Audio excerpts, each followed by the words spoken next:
안녕하세요. 머니북 슬라이드입니다. 오늘부터 딱 1년 이기적으로 살기로 했다는 책을 소개하겠습니다. 1년 12달 온전히 나로 살며 깨달은 것들, 샘 호니지였고요. 커뮤니케이션 전문가이자 적을 만들지 않는 대화법, 함부로 말하는 사람과 대화법 등 여러 권의 베스트셀러 작가입니다. 은퇴 후 국립공원을 여행하고 싶다는 꿈을 가지고 있던 아버지가 은퇴 일주일 만에 뇌졸중으로 쓰러진 것을 겪고선 저자는 자신도 일과 가족에게 삶의 우선순위를 내주고 있었다는 사실을 깨달았습니다. 그래서 1년 동안 온전히 자신만의 행복을 찾기로 선언한 후 물가에서 1년 살기 프로젝트를 하며 미국 전역을 여행하며 깨달은 점을 이 책에 담았습니다. 특히 바쁘게 사는 한국인에게 쳇바퀴에서 내려와 조금 이기적이더라도 일단 나부터 돌보기로 결심하는 동기가 되는 책이라고 할 수 있습니다. 좀 더 이기적이라는 것이 나쁜 것이 아니고 오히려 이타적이라는 것을 이 책을 통해서 알게 될 것입니다. 책 속으로 들어가 보겠습니다. 당장 직장을 때려치우거나 복권에 당첨되어 모든 의무와 책임을 뒤로한 채 맘대로 인생을 살아가야 한다는 뜻은 아니다. 더 행복하고 더 건강하고 더 충만해지기 위해 바로 지금 바로 여기에서 할 수 있는 일들은 얼마든지 많다. 이건 경험에서 우러나온 말이다. 3년 전 나는 물가에서 1년 살기를 실천하면서 전국을 떠돌아다녔다. 대단히 멋진 경험이었다. 방문했던 장소나 만났던 사람들도 좋았지만 그보다 더 중요한 것이 있다. 그 경험에서 얻었던 가장 중요한 한 가지는 나의 아버지 그리고 아버지와 비슷한 수백만 명이 어렵게 얻은 깨달음, 언젠가는 영원히 오지 않는다는 사실이었다. 그래서 지금 이 순간에 행복하지 않다면 내일도 행복할 수가 없는 것이죠. 그래서 현재 프레젠트는 즉 다시 오지 않는 선물이라고 하지 않나 생각이 됩니다. 삶이란 선물을 충분히 누리고 있는가? 내 시간을 어떻게 보낼지 마음을 쓰나? 마지막 순간이 왔을 때 어떤 일을 하지 못해 후회하고 아쉬워할까? 바로 답이 나왔다. 나는 가족 나들이를 더 많이 갔으면 할 것이다. 게다가 행복에 대한 내 정의에도 딱 들어맞았다. 가족, 친구와 더불어 건강하고 감사한 삶을 사는 것 말이다. 내 시간 우선순위를 진정한 우선순위와 일치시키는 구체적인 방법이었다. 당신은 어떤가? 주어진 시간을 신중하게 보내는가? 아니면 되는 대로 흘려보내는가? 진정한 우선순위를 나중 일로 여겨버리지는 않는가? 삶의 마지막을 떠올려보라. 무엇을 못한 것이 아쉽고 후회스러울까? 지금 당장 그 일을 시작하지 못할 이유는 무엇인가?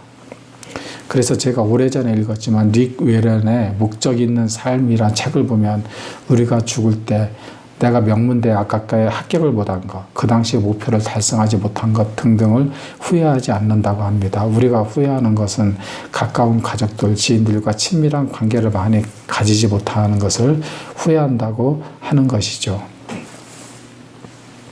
당신은 어떤가? 고갈되고 있지 않는가? 번아웃은 제대로 경계를 지키지 못하고 있다는 분명한 신호이다. 아니 어쩌면 경계 자체가 없는지도 모른다. 남을 우선순위로 두고 자신은 꼴찌로 챙기는 중일 수도 있다.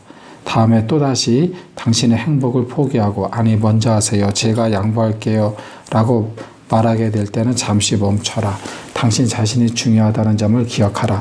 당신의 바람과 욕구는 존중되어야 한다. 남과 자신 둘 다를 위해 봉사할 수는 있다. 선택지는 하나가 아니다. 당신의 이야기 속에 당신을 집어넣어라. 이건 이기적인 행동이 아닌 현명한 행동이다. 그래서 제가 최근에 읽은 유명한 유튜버이자 공부법에 대한 베스트셀러 저자인 이윤규 변호사의 나는 무조건 합격하는 공부만 한다라는 책에는 특히 수험생인 경우에는 누구나 전략적인 이기심이 필요하다고 합니다. 그렇지 않으면 주변의 사정과 부탁에 흔들려 공부할 시간을 희생하거나 에너지를 소모하게 된다는 거죠. 적어도 시험 공부를 하는 동안에는 철저히 모든 것을 내 중심으로 맞추고 행동해야 한다는 거죠. 어떤 순간에 자꾸 흔들려 꿈과 행복을 놓치는 사람이야말로 주변까지 불행하게 만드는 정말 이기적이고 나쁜 사람이 아닐까라고 이야기했습니다. 그래서 제가 생각할 땐 결국 이기적인 것이 이타적인 것이다. 이렇게 이야기할 수 있겠습니다. 은퇴하면 행복할 것이라, 승진하면 행복할 것이라, 체중 감량에 성공하거나 평생의 사랑을 찾으면 행복할 것이라 여긴다. 하지만 이것을 꼭 기억해 주기 바란다. 지금 여기서 행복하지 않다면 나중에 저기서도 행복할 수 없다는 것을. 목적을 분명히 하고 꿈을 키우는 일은 물론 중요하다. 하지만 행복은 그걸 성취하는 데 달려있지 않다. 성취가 행복이라면 행복은 늘 어딘가 먼 곳에 존재하게 된다. 우리는 지금 여기서 행복을 바라는데 말이다. 지금 여기서 행복해지는 방법은 눈앞의 것들을 처음인 양 혹은 마지막인 양 바라보는 것, 감각을 총동원해 느끼는 것, 그리고 살아있음에 진정으로 감사하는 것이다. 그래서 행복이 성취가 아니라는 말은 김동인의 우리가 오래전에 읽었던 무지개라는 소설이 생각나게 했습니다. 꿈을 잡으려 무지개를 잡으려고 산을 넘고 넘지만 무지개는 잡혀지지 않는다는 것은 행복을 잡으려 하면 안 된다는 상징이 아닐까 싶었습니다. 또한 지금 이 순간에 행복해야 나중에도 행복하지 않을까 그런 생각이 듭니다. 당신은 어떤가? 집으로 돌아가는 것이 태부는 아니다. 그 집에서 당신이 주체적으로 삶을 꾸려갈 수 있다면 말이다. 또한 삶의 목표에 더 맞는 방향이라면 작고 소박한 무언가를 선택하는 일을 실패라고 말할 수는 없다. 오직 살아오면서 잊히고 가려졌던 가치로 되돌아가고자 하는가? 진보는 앞으로 나아가는 것이라. 배우는 우리에게 이런 선택은 쉽지 않다. 하지만 가수 케니 체슨이나 스팅이 그랬듯, 케니 체슨이는 모르겠고 스팅은 이름은 들어봤습니다. 집으로 돌아가 더 훌륭한 창작이 가능해지기도 한다. 패티 스톤사이처럼 넓은 무대의 삶 대신 지역 단위의 삶이 더 나을 때도 있다. 당신 역시 성장이 좋은 것이라 여기는가? 사업을 키우는 것, 수입을 올리는 것, 경력을 높이는 것, 명성을 쌓는 것 등등.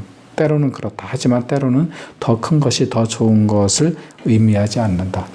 굳이 더 훌륭한 창작까지는 아니더라도 무언가를 이루려는 사람에게는 주변을 단순화할 필요가 있는 것 같습니다.